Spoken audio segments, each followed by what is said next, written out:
Hello YouTubers, my name is X Factor. Welcome back to some more Battlefield 4 Rush defense on the third and final set of mcoms on the peak. So we're going to be reaching around for victory using the MG4, aka I'm out of mousepad LMG with the mortar, because I was mortaring the previous two mcoms with one of the assaulting players running a MAV and zapping the mortars, which allowed the attackers to advance pretty easily.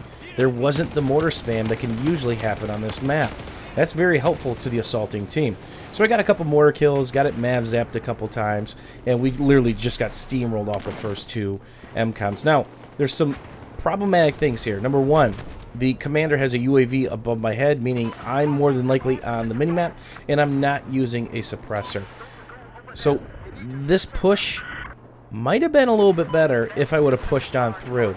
So using the MG4, there is a ton of deviation if you're ADSing, aiming down sight like I am now, and strafing while shooting.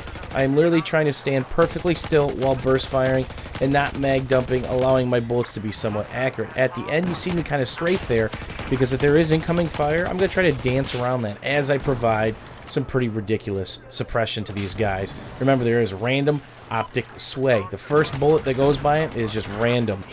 And hats off to this guy who gets my cookie. Looked like a front knife to me. Dying by the trench. And again, there's some dog tag event. I think we're up to 6 or 7 million dog tags captured.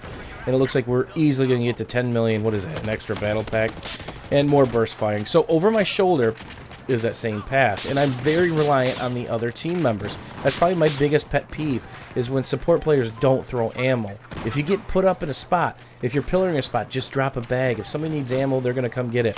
Now, I'm going to turn off my laser here, because I'm shooting into their smoke monster. And the last thing I want to do is show that glistening little red dot so they can easily shoot me in my face. And obviously you can see by the mini-map, business is about to be good, and I'm going to be all over the place here looking at any sort of flash, any sort of movement on the mini-map, kind of memorizing what that placement looked like with some of those rocks in the facade there, thinking about my angles that I have to worry about. Obviously there's about, what, a 35-40 degree angle there that I can just spam, watching for hit markers and throwing down those supply crates and getting mad points. Yo, it's like a supply crate kill streak pointage. I think I literally could just make a montage throwing down crates for people.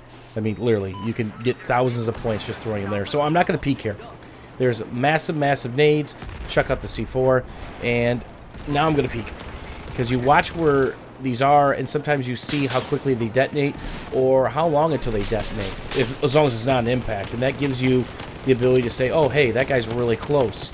Or if it detonates right in front of you or right behind you, he's pretty far away, and that was the depth of the detonation. So the smoke monster is gone, and now it's the incineration monster getting another nice streak thanks to the supply crate. So this allows us to go for the reach around. Obviously they got B, and shit is starting to hit in the fan in the main part. So try to push again. Take it nice and slow this time, because I'm kind of by myself and don't want to get shot from the other flank, because they can saturate this entire area. So you really got to be careful. So I'm going to check dead ahead, and this is a shot that I kind of regret taking, these two right here.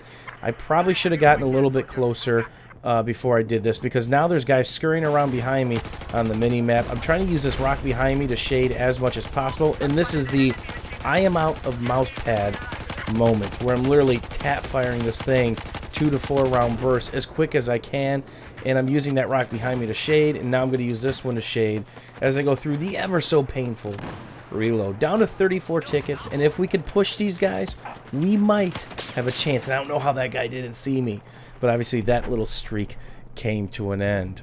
So when it starts to get down to the wire like we are now, I tend to look at the map before I spawn in. Before I pick the same route, I might say, okay, how's the far right look?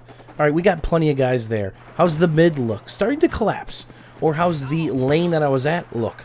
Well, it's starting to collapse. So maybe I re-push that lane. It's all about filling the holes. Don't allow them to probe and create a big open spot on the map, because if they do, they can flank your flank, or they can set up crossfire lanes, which is the absolute worst in Rush gameplay, because again, you're limited to what parts of the map you can go on, and they're pretty narrow for the most part. So if you allow them to blow up one of the lanes, they're just going to start shooting you in the side and shooting you in the back, and that's never a good thing. Hopefully you guys enjoyed this MG4 LMG gameplay with a little bit of C4 and reaching around for victory.